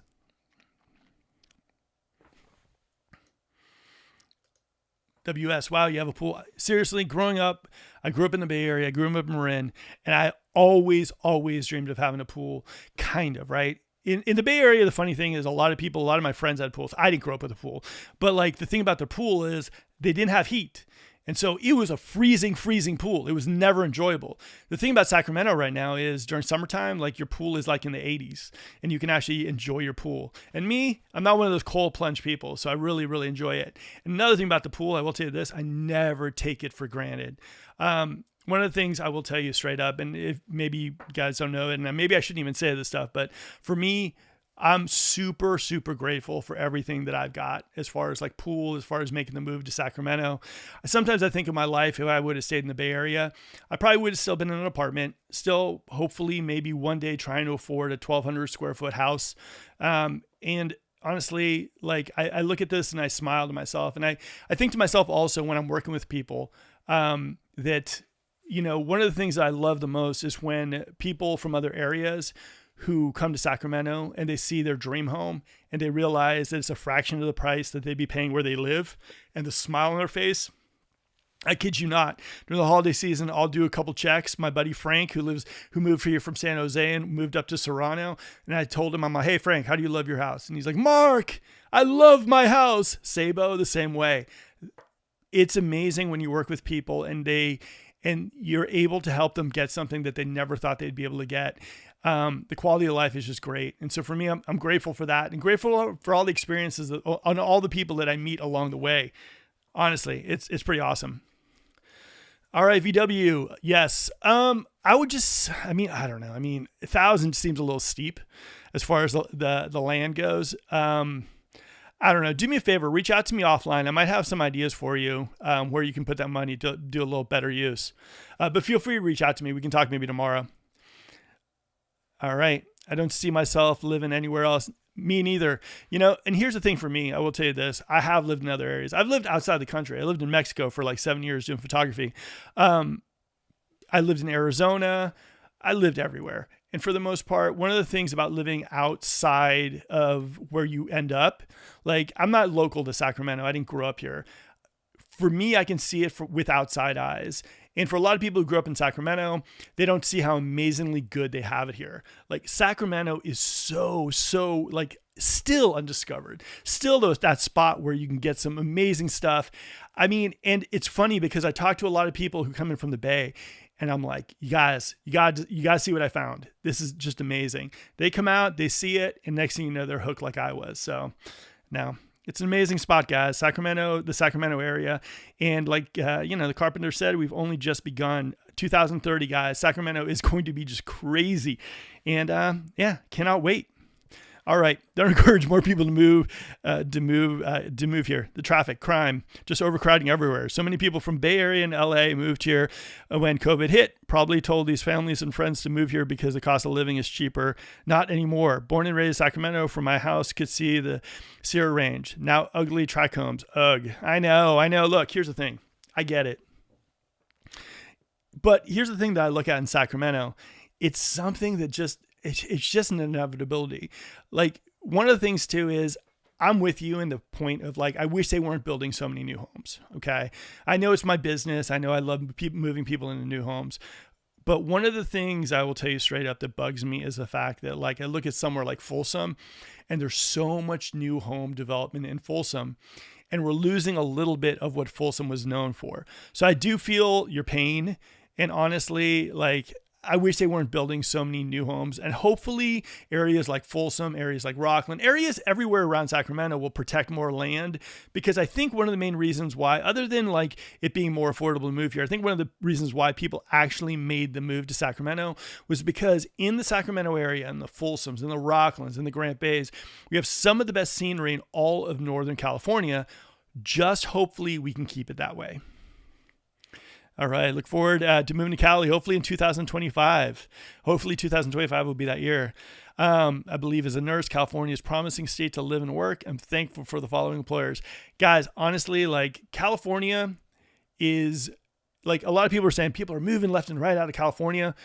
All I know is I'm getting a lot of calls from people outside of California moving in. I'm getting those Texas calls. I'm getting those Florida calls. I'm getting even like Oregon. I'm getting Washington calls coming into Sacramento. So I do think business is going to pick up in 2025. And like I said, it's bizarre to me because interest rates are over 7. Inventory doesn't look fantastic. New home incentives are going away, but it seems like our market is still getting hot. So California, guys, I think California in general, I can't say too much about, but I think our area is going up. So it should be an interesting 2025. Okay. Elk Grove versus Folsom versus Roseville. Interesting video. I'm wondering which area does better for rental properties, such as higher rents and better tenants. I don't know if there's any way to tell that. I would say for me, if I was looking for a rental property out of these three, I'd probably be looking at, for price point, for everything, Elk Grove, I think, is probably the best for rentals. One is Elk Grove is super close to the Bay Area, downtown Sacramento. Elk Grove is like relatively out of these three, probably one of the more inexpensive. So I'd say if I was looking for a rental, I think all these are good. The only thing about Roseville is really hard to find a good rental spot in the resale inventory, and West Roseville is a little further out there. Folsom's a higher price point. So I'd say out of those three, if I was looking for a rental property, Elk Grove would probably be the first out of those three I'd be looking towards. All right, moving to Sacramento in 2025. Can't wait for the X Games. Me neither. It's going to be fun. My daughter's already lined up to go see that with me, so I'm excited. All right, why Sacramento is the secret of affordable living in California. Sold. guys, here's the thing. Affordable living in California, that you want the California lifestyle, please let me know if there's another area in California that beats it, because I'm looking at our price point. I'm looking at what we got in the area, what we have access to, and I don't think there's anywhere in California that beats us. All right. Moving to Sacramento in 2025, avoid these common mistakes. Tell us more about Sacramento International Airport. Sacramento International Airport. Now, I'll give you the one negative about the airport, right? If you're flying maybe to Spain, or you're flying maybe somewhere else, or to Hawaii or whatever, you might have a connector at SFO or LA, right? Okay, that's just how it is. But as far as airport, as far as ease, this was like the Oakland airport like maybe 15 years ago. This is probably one of the easiest. Parking is easy to navigate. Like 35 minutes, probably close to everything. Love the Sacramento International Airport. Hopefully they don't change it. They don't do anything like they did to Oakland's airport, because I used to love Oakland Airport back in the day. Sacramento's International Airport is awesome. I love the airport, probably my favorite airport in California, easily. All right. Moving to Sacramento in 2025. All right, we're looking to move to Folsom, but I would work a hybrid schedule with a downtown job. How painful would this commute be? Downtown, Folsom, I'd say probably between 30 and 35 minutes. Bay Area, oof, that's going to be brutal. You're talking about maybe hour and 45 minutes to get to the Bay Area, and that just depends on traffic time. All right, most affordable in 2024, Rancho Cordova. I think, like I said, guys, I don't know if you guys agree with me or not, but I think Rancho is still one of the best bang for your bucks in the Sacramento area, especially if you're looking for new homes. With all that stuff, like the Brain Project going out there as well too. I know I butchered that name, but it's Rancho's on the rise. Sacramento's top 20 cities and areas with the fastest growing home prices. Takes forever. Yeah, okay. I mentioned citrus, and I mentioned that it was central located. Yes, it is, but you are correct. Like from Citrus Heights to get to the freeway is probably, it's like so deceptive, because on the map you're like, oh man, Citrus Heights is close to everything. But yeah, it is a schlep to get to the freeway for sure. All right, Elk Grove versus Folsom versus Roseville. Elk Grove is the best. I will tell you one thing, guys. Every one of these spots that I put, Elk Grove, Folsom, and Roseville, Elk Grove and Folsom, we have some clients who are choosing between those two. Folsom is kind of just a different beast. All right, Sacramento's top 20. U.S. homeless is up 18% as affordable housing remains out of reach for many people because of the housing greed. Straight up, I think right now Sacramento is hitting that spot where back in the day, one person could buy a house and it's easy. I think now, yeah, Sacramento prices are definitely up there, where it's going to take more of like a joint two people maybe to come in to buy a house here too. And I think it's only going to get worse. I think home prices are going to go up here in Sacramento like they did in 2024. But at the same time, I think for those people who jumped in the market, bought houses, all the things that I mentioned, like the X Game, the A's, Kaiser Permanente, all the stuff that's being built is only going to help your appreciation on your homes. So good and bad. Is Rancho the best bang for your buck in Sacramento area? I wonder why I see developments in Anatolia. Again, guys, I want to know what you guys think, but for me, Rancho, as far as right now, like Rancho and West Roseville and Vineyard were like neck and neck, but there's not a lot of building happening in the Vineyard area. So Rancho has a lot better incentives. In the West Roseville area, I'm seeing not a whole lot of building in the 500s. So I'm giving it to Rancho, but you guys let me know. All right. Boom. Any thoughts on Shawwood and Folsom Ranch? Do you think the Japanese framing design is more of a gimmick and these houses will be same as normal builder track homes, or is it better built? Boom. Okay, here's the kicker. I think they're better built homes, right? The thing that kills me about this development is the lot sizes and the placement close to the 50. It's amazing to me that Woodside would build these $1 million homes, the most expensive new homes being built in the Russell Ranch, Folsom Ranch area. And they're like, you can hear the 50. So for me, that's the biggest kicker about those homes. It's just that before you decide to pull the trigger on Shawwood, just make sure you realize the location. You make sure you choose a specific lot, because that's the thing, like the placement of them. I've even talked to the people who actually work at Woodside that are going to work at that development. And they were like, yeah, I think the price point, for the lot size in near the freeway, they're worried. So that's just something to keep in mind. And like I said, those are just my 2 cents on it, but location, and location. All right. Is it really bad to pay $400 to $500 difference for a rental to pay mortgage and hope rates go down 3 to 5 years, refinance? is a bad investment? That's tough. Right now, straight up, I don't care what a realtor tells you. I don't care what a mortgage professional tells you. Right now, in this economy, it makes more sense to rent, right? As far as like what's more economical, renting does make a little bit more sense. Now, the only caveat with that is if you live in an area like Sacramento, house prices are only going to go up. So if anyone's telling you like, and don't gamble with rates, don't do that to yourself. Don't assume rates are going to go down. I will tell you this. If it was me and I was in a job and, I was just barely making it, or like, I just had enough to cover my mortgage, I would be renting, I just wouldn't gamble on that. I just wouldn't gamble on it. And I'm a realtor, I'm the guy who's telling you, go buy a house. I'm not. I'm telling you right now, in our economy, in the Sacramento area, if someone's got like $3,000, they can get into a rental. And it's just at $3,000, it's hard, especially if you're going like 10 or 20% down to get yourself into a house. So it makes a lot more sense to rent. Now, if rates start going down, if you can get some good incentives, that might change. But if you're kind of worried about your job, time your life, don't time the market. It's just not a good thing to do. Hopefully that helped. All right. If you wait too long, for interest rates to go down, it could backfire and house prices could increase. Yeah. And that's the thing, like I mentioned, house prices are probably going to go up in the Sacramento area. I mean, I don't see them going down. I know a lot of people are, I get all these comments on the YouTube channel and they're like, house prices are going to drop. Everyone's going to be screwed, all this stuff too. I mean, all the building that we've been doing in Sacramento, you gotta understand, like areas like the Bay Area, LA, they don't have as much new building. If you look at these new home communities that they've been building, there's not a whole lot of inventory that's just sitting there. There's some, and you can get some deals, but for the most part, I mean, like what? Maybe like 1,000 new homes were built last year in Folsom, maybe. I mean, I'm going low. 1,000 Folsom, 1,000 West Roseville, 1,000 in Elk Grove, and the remainder of the Sacramento area, probably another like 2,000. Now, out of all those houses, people are living in them. So for me, I think to myself, like the demand for houses is still very, very, very high. The incentives are giving it the new homes are making it possible for people to buy homes. I just don't see that slowing down. I could be wrong, like I said, but I don't think I am. All right. I'm saying if you buy a property for $3,500 mortgage and rent it out for $3,000, is it an okay investment? Here's the thing. If you're an investor, what I normally find is investors are usually concerned about three things, right? Short-term, long-term, and appreciation. The real smart investors, the ones who have like tons of cash and tons of investment properties, they're more worried about appreciation. Like rent's like the cherry on top of the sundae. So for the most part, what I would do for you is I would say like, if you're going to buy something, just make sure you're hedging your bets with those three things, right?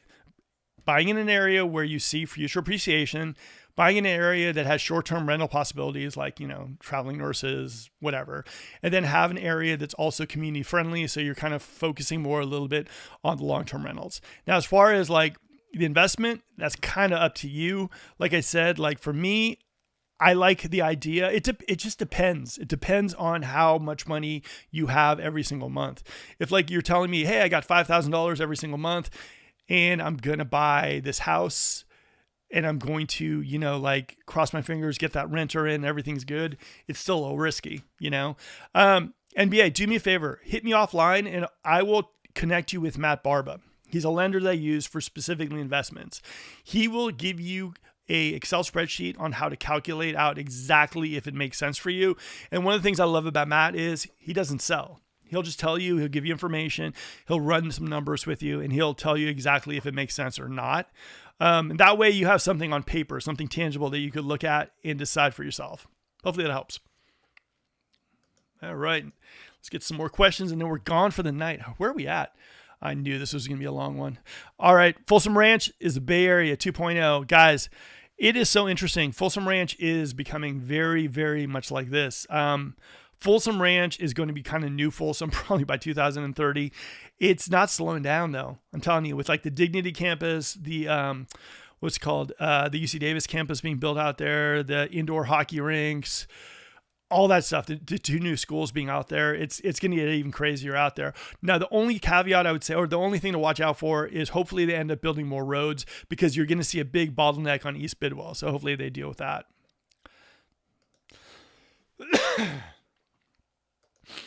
How's the legal field in Sacramento? State capital. Say no more. I mean, you can be good. Probably like, I'm guessing like we're pretty good because we are the state capital. I have a bunch of friends that are lawyers. I got some lobbyist friends as well too. So I think you'd be okay in Sacramento. In fact, I'd say it's probably one of the safer markets to be in if you're legal. Of course, it depends on what kind of lawyer you are or what piece of the legal field you are in. So, but I'd say state capital. I like that. All right, to the next. Boom, boom. Where is the Pulte development? Pulte is building in Roseville, and they are building in Rancho. I like the one in Roseville a little bit better than the one I like in Rancho. All right. Should Sacramento only include Sacramento County? Guys, Sacramento Metro, oh my God, it's such a vague thing. I mean, Sacramento County, should that be Sac Metro? I've seen Sac Metro include areas of El Dorado County as well, Placer County as well too, and Yolo County. I do my own grouping based on like what people like will reach out to me and say, hey, Mark, I'm looking for a 4-bedroom, 2.5 bath in the Sacramento area. And normally I have my range that I show them. And that's what I include in my videos for the Sacramento Metro. All right. Move to Sacramento 2025. Avoid these common mistakes. Guys, if you are considering Placer, except for Roseville, of course, or if you're Sacramento Municipal Utility District, I have it. It's Sacramento County's answer to PG&E. Half the cost of PG&E and no brownouts. If you're in between like Folsom and maybe El Dorado Hills or Folsom and maybe Rockland, check into both PG&E and SMUD. It will save you a whole lot of money, a whole lot of time, a whole lot of frustration. Boom. Who's keeping their eye on resale inventory? Yes, especially if HOAs and Melrose are deal breakers. Yes, daily, and especially in the 3 areas just mentioned in your new video. Thanks, Mark. Guys, I'm telling you this straight up.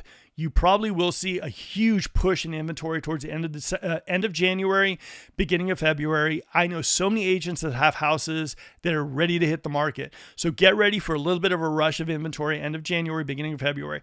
I can't guarantee the pricing. I can't guarantee if it's realistic pricing or overinflated pricing, but you will probably see a lot of inventory in the market late January, beginning of February. So keep your eyes peeled.